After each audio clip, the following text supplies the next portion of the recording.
I was sitting in my father's old office, sorting through boxes of documents I'd been avoiding for months, when I found the property survey that changed everything. My father, Xavier, had passed away 8 months ago, and I'd inherited his estate in Lakewood, Minnesota. The main house sat on 40 acres of prime land that included a private spring-fed lake. Nothing fancy, just a beautiful piece of nature that my grandfather had purchased back in 1962. What I discovered in that yellowing survey map, however, made my blood run cold. The Pineview Heights Homeowners Association had been using our lake for their community activities for the past 30 years, and they'd never once asked for permission. I stared at the property lines on the survey, then pulled up the county records on my laptop. Everything matched. The lake was entirely on our property. Every single square foot of it belonged to the Xavier family. Yet through my office window, I could see a group of people from the HOA setting up for what looked like their weekly fishing event, complete with a professionally maintained dock that I certainly hadn't paid for. My phone rang. It was my attorney, Marcus Bellamy, returning my call from earlier that week. "Jake, I got your message about the property lines. What did you find?" Marcus asked. "The lake. The entire lake is on my property, and the HOA has been treating it like their own private recreation center." "I'm looking at them right now, Marcus. They've got kayaks, a dock, floating platforms, and they're setting up for some kind of fishing tournament." There was a long pause. "Are you absolutely certain about the property lines?" "I've got the original survey from 1962, the updated one from 1985, and I just pulled the county records. It's ironclad. This is my lake." Marcus let out a low whistle. "How long has this been going on?" "Based on some photos I found in my dad's files, at least 30 years. Maybe longer." "Jake, do you have any documentation showing your father gave them permission?" I'd spent the last 3 days searching for exactly that. "Nothing. Not a single letter, agreement, or even a handwritten note. I found his journals, Marcus. He wrote about being annoyed by the noise but never doing anything about it. I think he just didn't want the confrontation. But he never gave them formal permission. Never. I've been through everything." Marcus was quiet for a moment, and I could hear him typing. "Jake, I need you to listen carefully. If they've been using your property without permission for 30 years, they've been trespassing. However, in Minnesota, there's something called adverse possession. If they can prove continuous, open, and hostile use for 15 years, they might be able to claim legal ownership." My stomach dropped. "So I might not own my own lake?" "Not necessarily. Adverse possession requires specific elements. The use has to be hostile, meaning without the owner's permission. But here's the key. If your father knew about it and didn't explicitly give permission but also didn't take action to stop it, that could work in your favor. His inaction isn't the same as permission. Plus, they'd need to prove they've been maintaining it and paying taxes on it, which I doubt they have. So what do I do? First, we need to send them a formal notice that they're trespassing. But Jake, if I were you, I'd consider something else first. 30 years of use means they've probably invested money into that lake. Docks, maintenance, landscaping. You could send them an invoice for the usage and negotiate a settlement." I looked back out the window at the group of HOA members laughing and preparing their fishing gear. "How much are we talking about? For 30 years of exclusive use of a private lake, including dock fees, recreational usage, and land lease? I'd estimate somewhere in the range of $15,000 to $20,000 per year would be reasonable. That's being conservative." I did the quick math.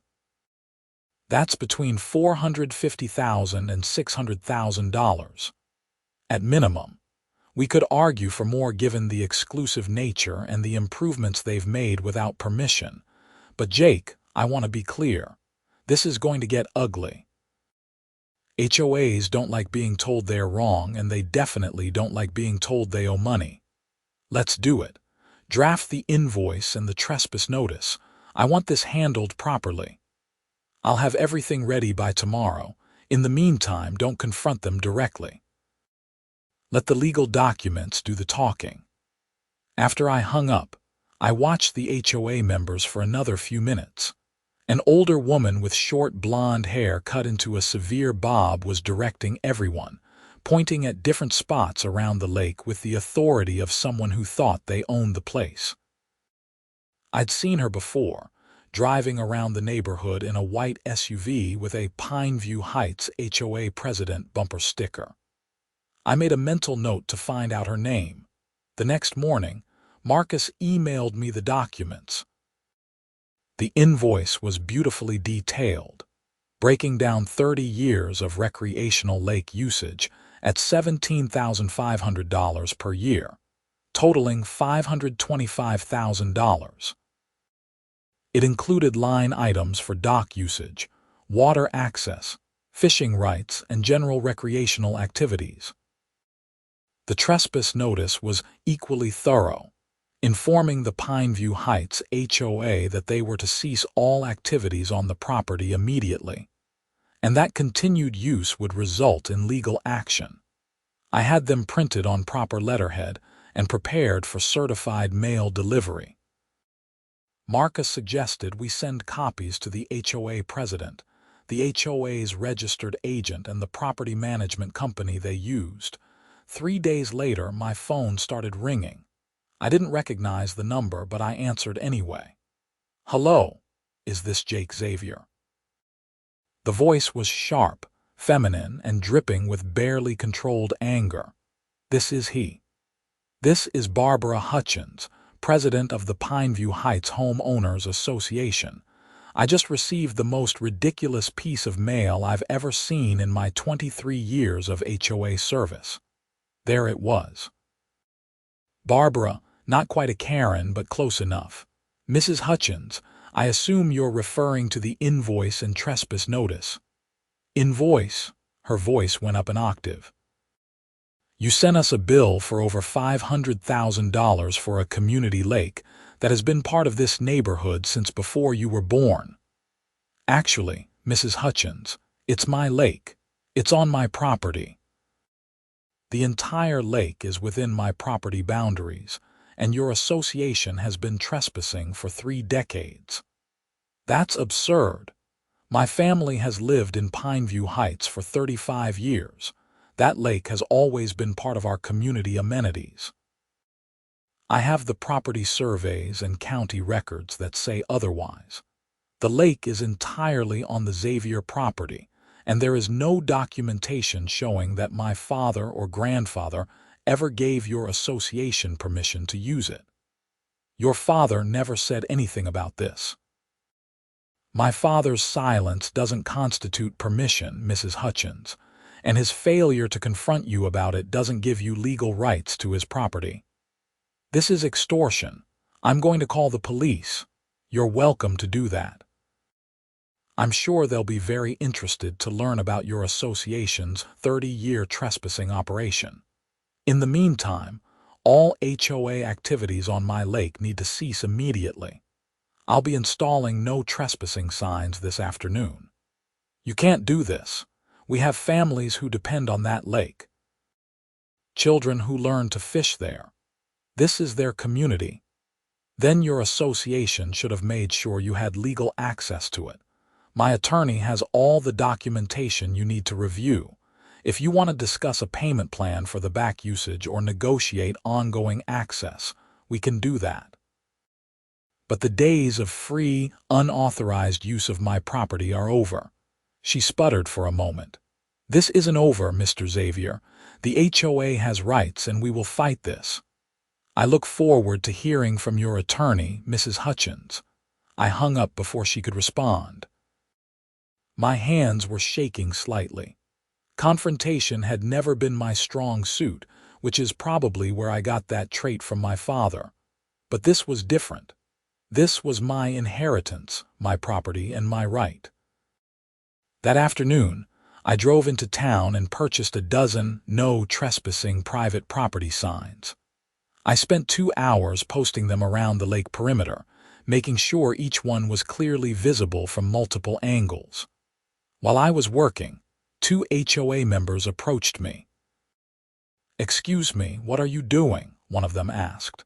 He was in his 60s, wearing expensive fishing gear, posting signs on my property. "Your property? This is the community lake." "No, this is the Xavier family lake and it's on private property. The HOA has been using it without permission."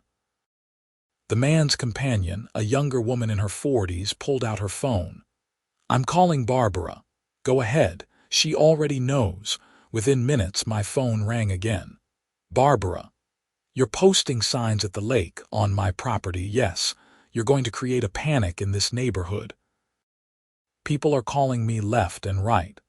"Then I suggest you inform them of the situation. The lake is private property. Continued use without permission is trespassing. We're having an emergency HOA meeting tonight at 7. I expect you to be there." "I'm not a member of your HOA, Mrs. Hutchins." "The meeting is about you and your ridiculous claims. The least you can do is face the community you're trying to destroy." I thought about it. Marcus would probably advise against it, but part of me wanted to see their faces when they realized I wasn't backing down. "Fine. Where?" "Pineview Heights Community Center. 7 o'clock sharp." The community center was a modern building at the heart of the Pineview Heights development, about a mile from my property. When I arrived at 6:55, the parking lot was packed. Apparently, word had spread fast. I walked into the main meeting room to find at least 80 people seated in folding chairs, all of them turning to stare at me as I entered. The hostility in the room was palpable. Barbara Hutchins stood at the front next to a projector screen, her arms crossed over her chest, her expression thunderous. "Mr. Xavier, how nice of you to join us," she said, her voice dripping with sarcasm. I nodded and took a seat in the back row. The man next to me physically shifted his chair away from me. Barbara called the meeting to order. "Thank you all for coming on such short notice. As most of you know by now, we have a serious situation. Mr. Xavier here has sent the HOA a bill for over $500,000 and claims that our community lake is actually on his private property." A murmur of anger rippled through the crowd.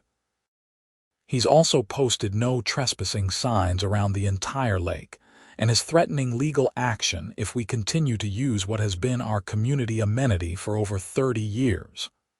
A woman in the front row stood up. "Can he actually do this?" "That's what we're here to discuss," Barbara said.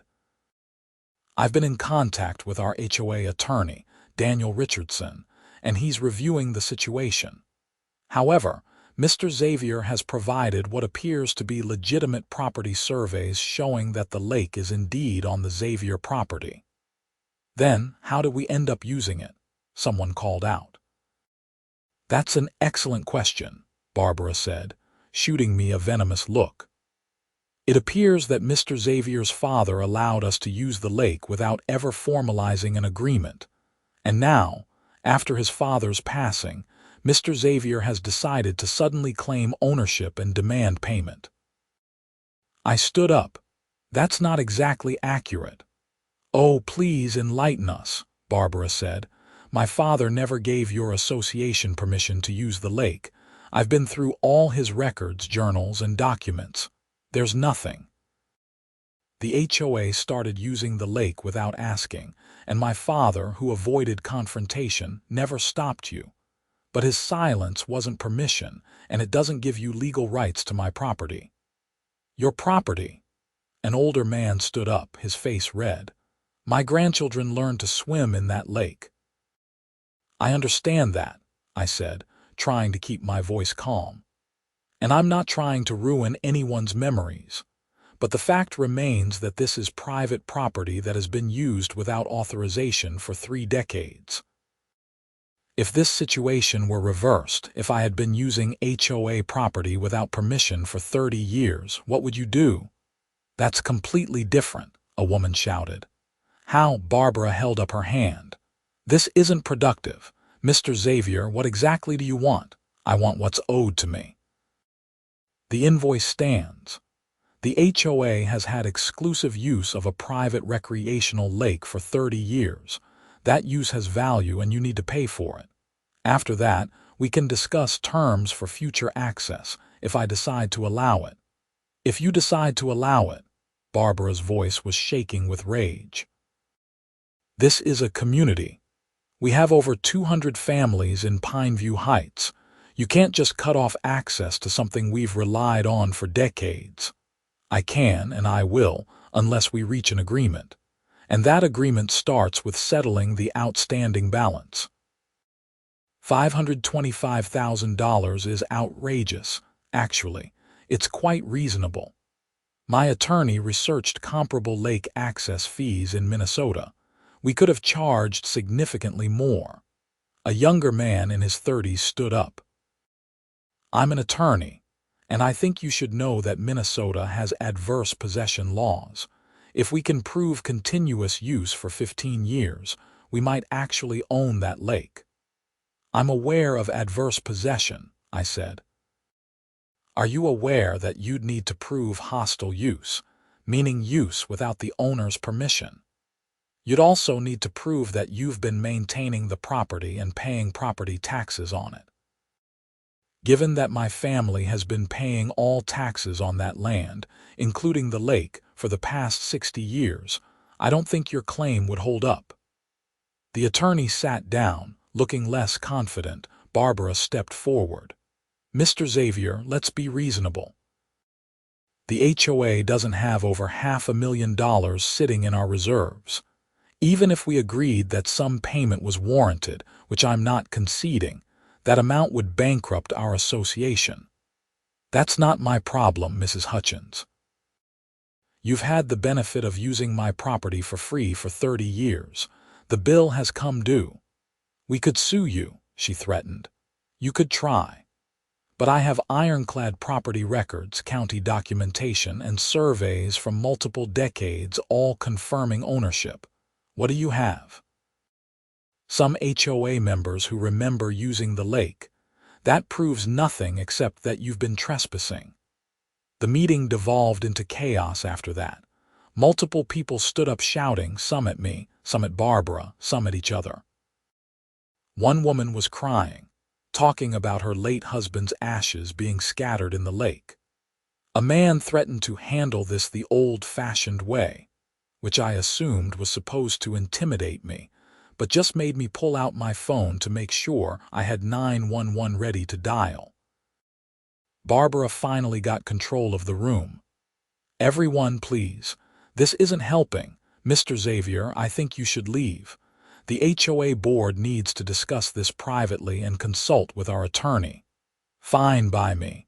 You have my contact information. Your association has 14 days to respond to the invoice before I take further legal action. I left to a chorus of boos and angry shouts. As I walked to my car, I noticed someone had keyed a long scratch down the side of my truck. I took photos and made a note to file a police report. The next few days were tense.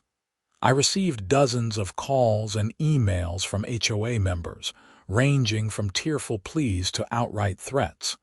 One email suggested that accidents happen to people who aren't good neighbors. I forwarded that one to Marcus and the local police. A week after the meeting, Marcus called me. Jake, I just got a letter from the HOA's attorney. They're offering to settle. For how much?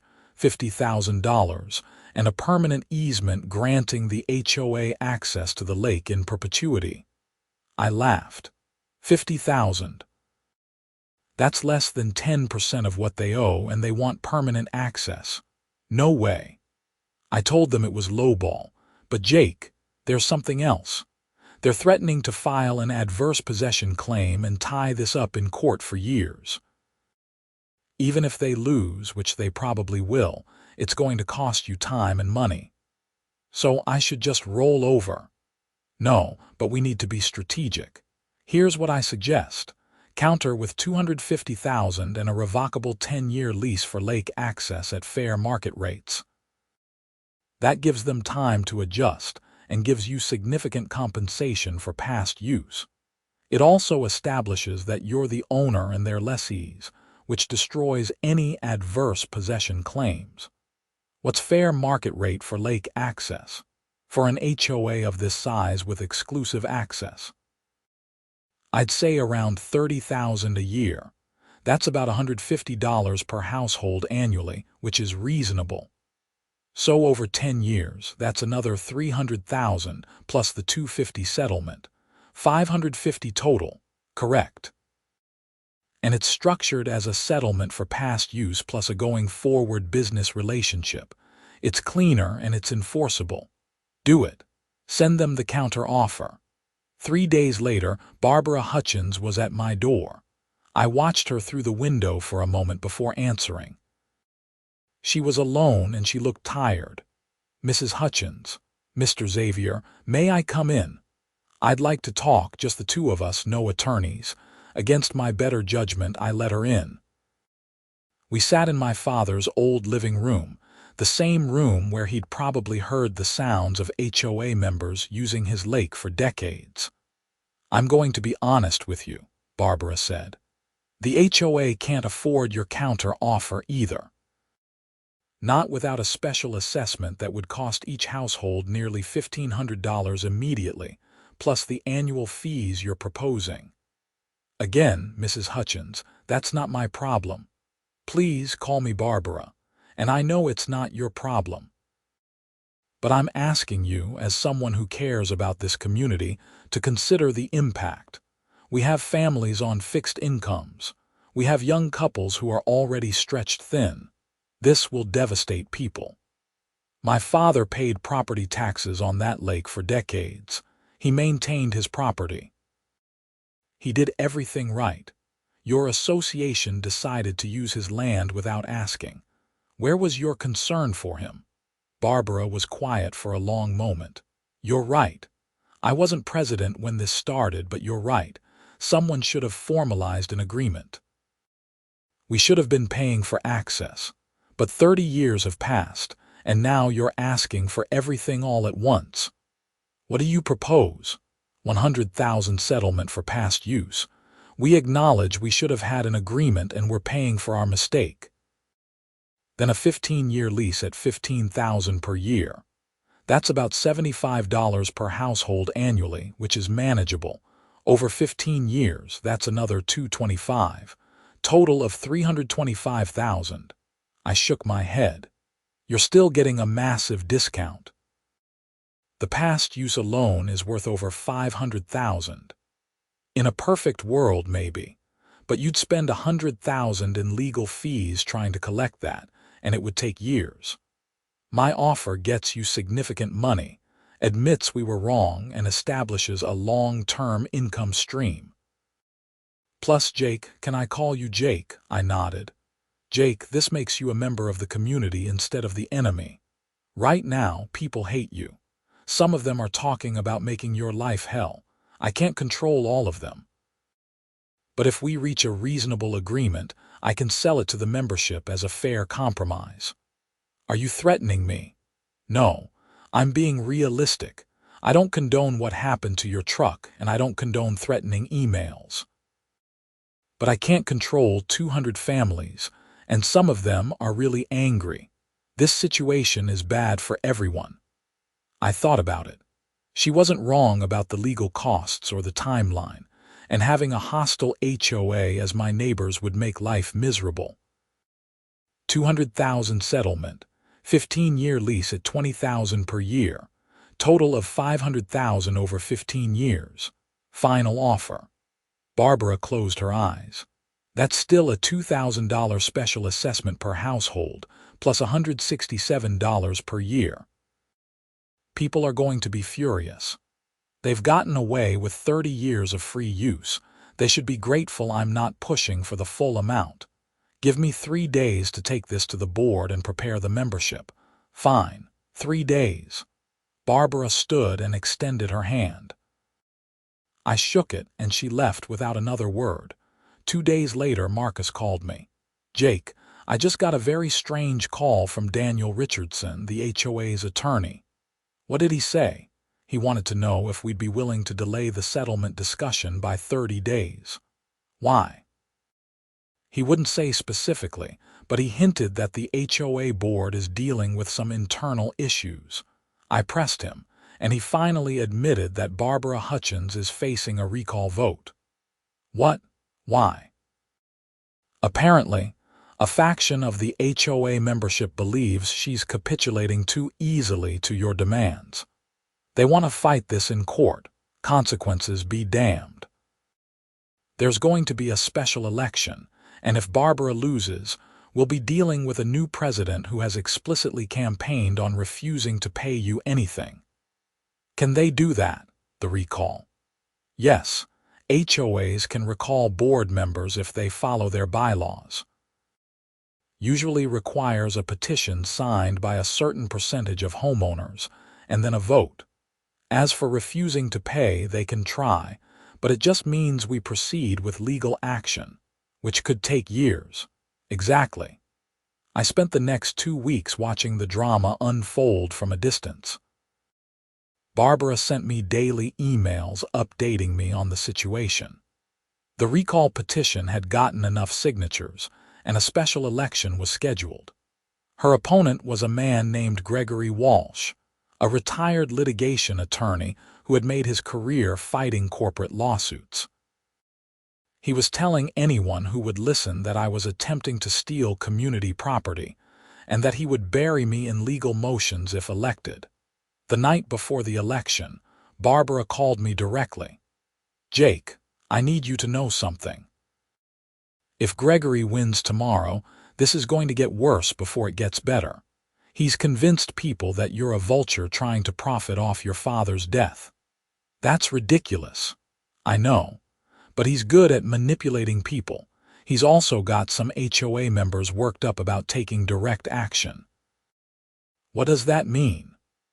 I don't know specifically, but there's been talk about blocking access to your property, filing nuisance complaints with the county, maybe even trying to get your property condemned for some manufactured reason. Gregory used to work in land use law. He knows how to weaponize bureaucracy. This is insane. I'm just asking to be paid for use of my property. I know. But you've become the villain in their story. Jake, if I lose tomorrow, you need to be prepared for this to get really ugly. Document everything. Install security cameras if you haven't already. And be careful. Barbara lost the election by a vote of 112 to 97. Gregory Walsh became the new HOA president the next day. His first official act was to send me a letter formally rejecting any settlement and informing me that the HOA would be filing an adverse possession claim in district court. The letter also informed me that any interference with HOA members' use of the lake would be met with legal action for violating their prescriptive easement rights. I called Marcus immediately. What the hell is a prescriptive easement? It's similar to adverse possession but specific to access rights. Basically, if someone openly and continuously uses a path or access point across your property for a certain period of time, they can gain a legal right to keep using it. In Minnesota, it's 15 years. So they're claiming they have a right to use my lake. They're going to try. It's a weak claim, but Walsh knows that. He's not trying to win. He's trying to make this expensive and time-consuming for you. So what do? We file a motion to dismiss their adverse possession claim, and we file our own lawsuit for trespassing and unjust enrichment. Then we get a temporary restraining order preventing them from using the lake while the case is pending. How long will this take if they fight it at every step? Could be 2 years, maybe more. I felt sick. 2 years. Walsh knows what he's doing. He's going to drag this out and make it cost you as much as possible, hoping you'll eventually give up or settle for nothing. That's not happening. Then buckle up. This is going to be a fight. Marcus filed our lawsuit the following week. The Pineview Heights HOA, represented by Gregory Walsh and their attorney Daniel Richardson, immediately filed a countersuit and a motion to dismiss our trespass claim. They argued that their 30 years of open use established both adverse possession and a prescriptive easement. The temporary restraining order hearing was set for 3 weeks out. In the meantime, I did what Barbara had suggested and installed security cameras around the entire lake perimeter. I also installed a trail camera system to document any usage. What I captured in those 3 weeks was enlightening and infuriating. Despite my no trespassing signs and pending legal action, HOA members continued using the lake daily. I had footage of people fishing, kayaking, swimming, and even having picnics on my property. When I sent the footage to Marcus, he assured me it would help our case. The restraining order hearing was held in Lakewood County District Court in front of Judge Margaret Simmons. Marcus presented our property surveys, tax records, and documentation showing clear ownership. He also presented the security footage showing ongoing trespassing, despite clear notice. Gregory Walsh argued that the restraining order would cause irreparable harm to the community, that families had relied on lake access for decades, and that our lawsuit was an abuse of the legal system designed to extort money from homeowners. Judge Simmons listened to both sides and then delivered her ruling. Mr. Walsh, your arguments about community reliance and harm are noted. However, the property records clearly show that the lake in question is located entirely on the Xavier property. The HOA's continued use of this property, despite clear notice of trespassing, demonstrates a willful disregard for property rights. The temporary restraining order is granted. All HOA members and representatives are prohibited from accessing the lake or Xavier property pending resolution of the underlying lawsuit. Violations will result in contempt charges. Walsh stood up immediately. Your Honor, with respect, this decision will impact over 200 families who have relied on this lake for community recreation. Mr. Walsh, those families' reliance on unauthorized use of private property does not create a legal right to continue that use. If the HOA prevails in the adverse possession claim, the restraining order can be modified. Until then, the property owner's rights take precedence. We're adjourned. As we left the courthouse, Walsh approached me in the parking lot. He was in his late 60s, tall and lean, with silver hair and cold gray eyes. "You think you won today, Mr. Xavier," he said. "This is just the beginning. I think the judge made the right decision based on the law and the facts. The law isn't always about facts. It's about who can afford to keep fighting. I've been practicing law for 40 years. I know how to make this expensive for you." Is that a threat? It's a reality. I'm representing the HOA pro bono. How much is your attorney costing you? $500 an hour? $1,000? This case could take 2 years and cost you $200,000 in legal fees. For what? To prove you own a lake you already own. Think about it. He walked away before I could respond. Marcus came up beside me. "Don't let him get in your head. He's trying to intimidate you into settling." He's right, though. This is going to cost a fortune. Probably. But you've got a strong case, and once we win, you can petition for attorney's fees as the prevailing party. Plus, you'll have the settlement money or a judgment to offset the costs. Over the next several months, Walsh made good on his threat. Every motion we filed was met with a counter-motion. Every piece of discovery was challenged. Every deposition was delayed. The case that Marcus thought would take 2 years was looking like it might take 3 or 4 at the rate things were going. But something else was happening that Walsh hadn't anticipated. Some HOA members were getting tired of the fight. I started receiving emails from homeowners who just wanted the situation resolved. They didn't like the special assessments the HOA was levying to pay for the legal fight, and they didn't like having their community lake access cut off indefinitely. One email in particular caught my attention. It was from a woman named Jennifer Morrison, who had been a member of the HOA for 15 years. "Mr. Xavier, I want you to know that not all of us support Gregory Walsh's scorched earth approach. Many of us would have been fine paying reasonable fees for lake access. We understand it's your property. But Gregory has convinced enough people that you're the enemy, and now we're all suffering for it.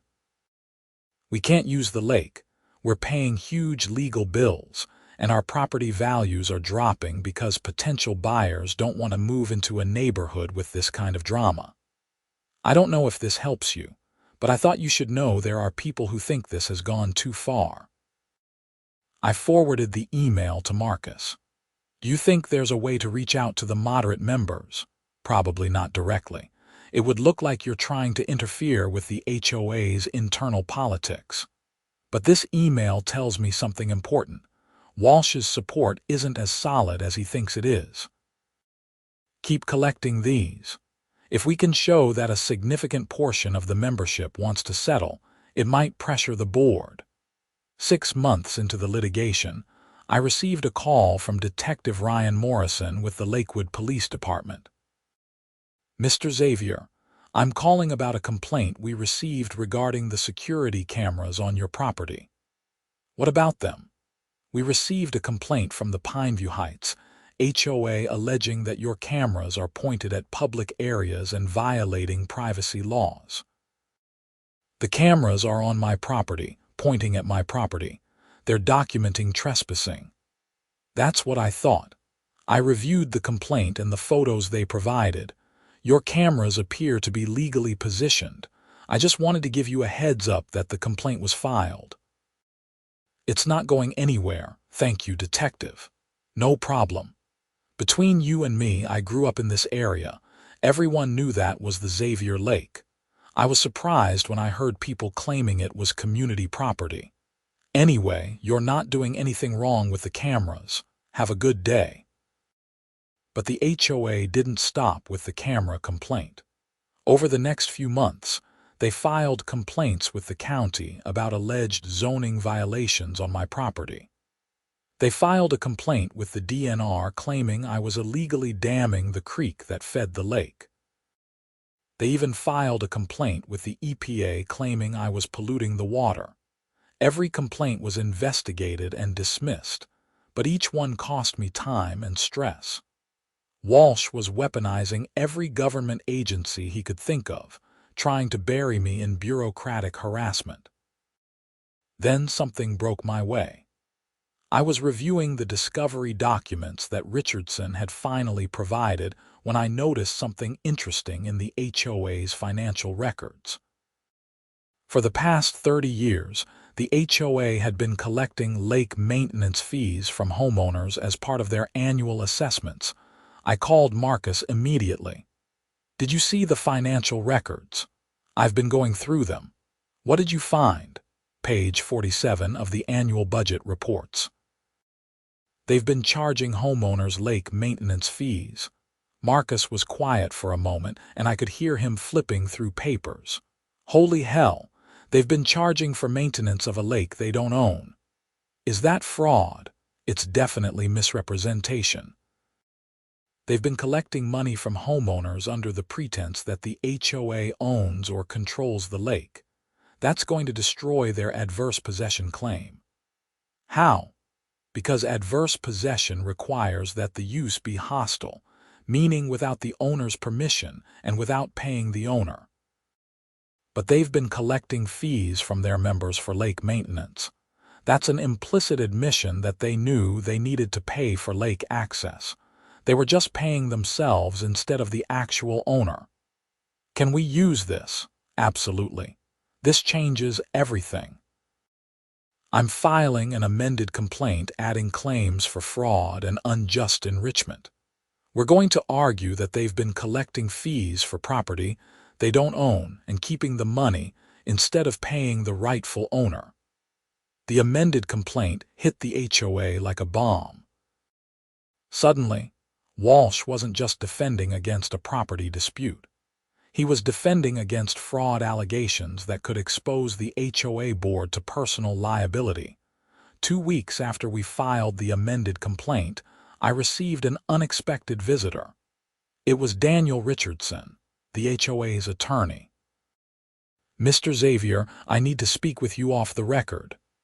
"I don't think my attorney would approve of that. Please, just 5 minutes." I stepped outside and closed the door behind me. "What do you want?" "I want you to know that I didn't know about the lake maintenance fees until you filed your amended complaint. When I took on the HOA as a client, I was told that the lake was a community amenity that had been used for decades with the prior owner's implied consent. I didn't know they were explicitly charging homeowners for it. Why are you telling me this? Because I'm withdrawing as counsel for the HOA. I've advised them that their position is untenable and that they need to settle." Gregory Walsh refused. "He's convinced he can win this, or at least drag it out until you run out of money. But the fraud allegations change everything. If this goes to trial and a jury sees that the HOA was collecting fees for property they don't own, the judgment against them could be massive. So settle." That's what I told them. But Walsh has control of the board and he's not listening. "Mr. Xavier, I'm telling you this because I think you should know what you're dealing with. Gregory Walsh isn't trying to win this case. He's trying to punish you for challenging the HOA. He's told people that even if the HOA loses, he'll make sure you've spent so much money that you'll regret ever filing suit. That's insane." I agree, but he has enough support from angry homeowners that he can keep the fight going. I'm done being part of it. You should also know that I'm required to report the potential fraud to the homeowners. Once they understand what's been happening with their money, Walsh's support is going to evaporate. Richardson left, and I immediately called Marcus to tell him what happened. "This is good news," Marcus said. "Without Richardson, they'll need to find new counsel, which will slow down their legal strategy. And once the homeowners find out about the fees, there's going to be a revolt." Marcus was right. 2 weeks later, I received an email from Jennifer Morrison again. "Mr. Xavier, all hell has broken loose. Daniel Richardson sent a letter to every HOA member explaining that he was withdrawing as counsel and disclosing the lake maintenance fees issue. People are furious. There's a petition to recall Gregory Walsh and the entire board. An emergency meeting is scheduled for next week. I thought you'd want to know." The emergency HOA meeting was apparently standing room only. I wasn't there, but Jennifer sent me a detailed summary afterwards. Barbara Hutchins, the former president, had stood up and demanded answers about the lake maintenance fees. Walsh had tried to argue that the fees were for general recreational amenity maintenance, not specifically for the Xavier Lake. But copies of the budget reports clearly listed lake maintenance and upkeep as a line item. One homeowner, an accountant, had done the math. Over 30 years, the HOA had collected over $600,000 in lake maintenance fees from homeowners. That money had gone into the general HOA fund and had been used for various purposes. But it had been collected specifically for maintaining a lake the HOA didn't own. The meeting had ended with a vote to recall Walsh and the entire board, pending a full election in 30 days. In the meantime, Barbara Hutchins was appointed as interim president with a mandate to negotiate a settlement. Barbara called me the next day. Jake, I know we didn't end our last negotiation on the best terms, but I'm asking you to give me another chance. The membership is ready to settle. We just need terms we can actually afford. What are you proposing? $150,000 settlement for past use, paid over 3 years. Then a 20-year lease at $18,000 per year. That works out to about $90 per household annually, which is manageable when spread across our membership. Total value to you is $510,000 over 20 years. I thought about it. What about the lake maintenance fees you collected? Barbara sighed. That's fair. We collected fees under false pretenses. Here's what I can offer. We'll return the lake maintenance fees collected over the past 5 years to the homeowners, and we'll adjust our settlement to include an acknowledgement that we should have been paying you instead. That's roughly $40,000 that we'll redistribute to homeowners as a special credit on their assessments. So you're essentially refunding your members for 5 years of improper fees. Yes, it's the right thing to do, and it helps us sell the settlement to the membership. What's the term of the lease? 20 years, with a renewal option for another 20. Fixed annual rate with a 3% increase every 5 years to account for inflation. You maintain ownership and control, but we have guaranteed access as long as we pay the lease fees. And if the HOA dissolves or stops paying, the lease terminates immediately, and all access rights revert to you. We'll also carry liability insurance naming you as an additional insured to protect you from any accidents or injuries on the property. It was a reasonable offer. More importantly, it was an offer from someone who actually wanted to resolve the situation. I'll need it in writing and my attorney will need to review it, but Barbara, if you're serious about this, I'm willing to settle.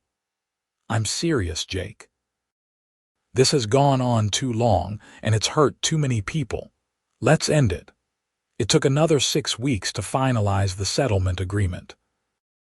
Marcus negotiated some additional protections for me, including a provision that the HOA would pay my attorney's fees up to $75,000 as part of the settlement. The final terms were $150,000 settlement paid over 3 years. 20-year lease at $18,000 per year with a 3% increase every 5 years. HOA pays $75,000 toward my attorney's fees. HOA maintains liability insurance naming me as additional insured. Lease includes strict rules about property maintenance, no modifications without my written consent, and immediate termination for non-payment. Total value $785,000 over 20 years. The HOA membership voted to approve the settlement by a vote of 163 to 41.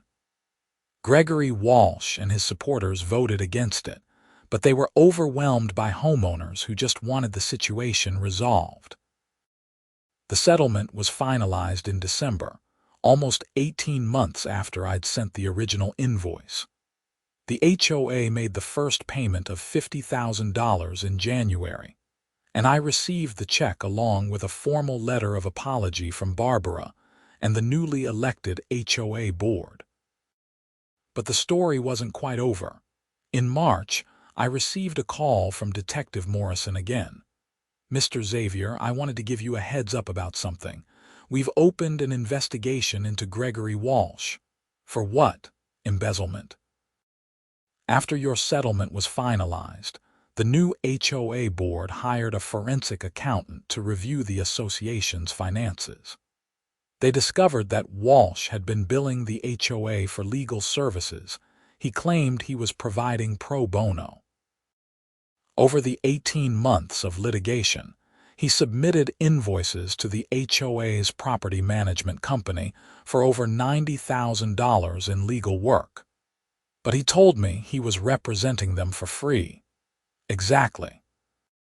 He told the HOA board he was working pro bono to save the association money, but he was secretly billing through the property management company and getting paid.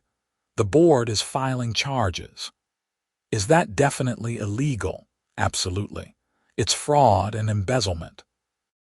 He was in a position of trust as HOA president, and he used that position to steal money from the association. We're also looking into whether he misused HOA funds for personal expenses. The forensic accountant found some questionable charges.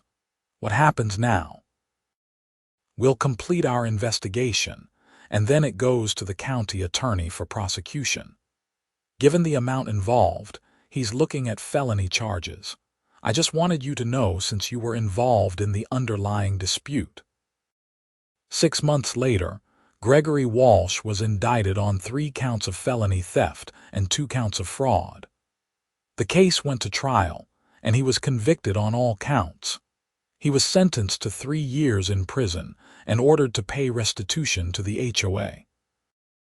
The conviction also invalidated his law license, ending his legal career. Several HOA members who had supported him during the lake dispute publicly apologized to me, saying they'd been manipulated by Walsh and hadn't understood the full situation. As for the lake, it's been peaceful. The HOA has been diligent about paying the lease fees, and they've been respectful of the property. I've even joined them for a couple of community fishing days, which felt strange at first, but has helped build a better relationship with my neighbors. Barbara Hutchins was re-elected as HOA president and has been a fair and reasonable person to work with. She's made sure that every new homeowner in Pineview Heights understands the lake situation and their obligations under the lease. Last month, I received a letter from the HOA board asking if I'd be willing to extend the lease term from 20 years to 30 years in exchange for a slightly reduced annual rate. They want the long-term stability, and honestly, so do I. Marcus is reviewing the proposal now. I still think about my father sometimes, sitting in his office and listening to the sounds of people using his lake without permission. He was a good man, but he hated confrontation. I understand that about him better now than I did before all this started. Standing up for yourself is hard, and standing up for your rights against an entire community is even harder, but property rights matter. The rule of law matters, and sometimes, even when it's difficult and expensive and stressful, you have to fight for what's right. I learned a lot through this process. I learned that HOAs can be reasonable or they can be nightmares, depending on who's leading them. I learned that some people will use the legal system as a weapon to punish those who disagree with them. I learned that standing up for yourself often means standing alone, at least at first. But I also learned that doing the right thing has a way of working out in the end. The settlement gave me financial compensation for decades of unauthorized use, established a stable income stream for the future, and most importantly, established clear legal boundaries and responsibilities. The lake is still there, still beautiful, still providing recreation for the community. The difference now is that everyone understands it's my lake, used with my permission, under terms we all agreed to. That clarity has made all the difference. And every time I look at that lake, every time I see families fishing or kids learning to kayak, I think about the invoice I sent that started this whole thing. $525,000 seemed like a lot at the time, and it caused a firestorm that lasted nearly 2 years. But it was never really about the money. It was about establishing that property rights exist, that permission matters, and that 30 years of taking something that doesn't belong to you doesn't make it yours. The HOA learned that lesson the hard way, and it cost them far more than money. It cost them time, stress, community harmony, and in Gregory Walsh's case, freedom and career. All of that could have been avoided if anyone had just asked my father for permission 30 years ago. Instead, they assumed. They took. They benefited from someone else's property without consent or compensation. And when finally confronted with the reality of what they'd been doing, some of them fought tooth and nail to avoid accountability. I'm glad I sent that invoice. I'm glad I fought for my rights. And I'm glad that in the end, justice prevailed and the situation was resolved fairly. The lake is quiet this evening. The sun is setting over the water, painting the sky in shades of orange and pink. Somewhere on the far shore, I can hear the laughter of children playing under adult supervision, all of them there legally, all of them covered by proper insurance, all of them part of a community that now understands and respects property rights. My father would have loved this view. He loved this land, this lake, and the peace it brought him. I like to think he'd be proud of how I handled this situation, even though confrontation terrified him. Sometimes the hardest thing to do is also the right thing to do. And sometimes, sending an invoice for $500,000 to your HOA is exactly what needs to happen.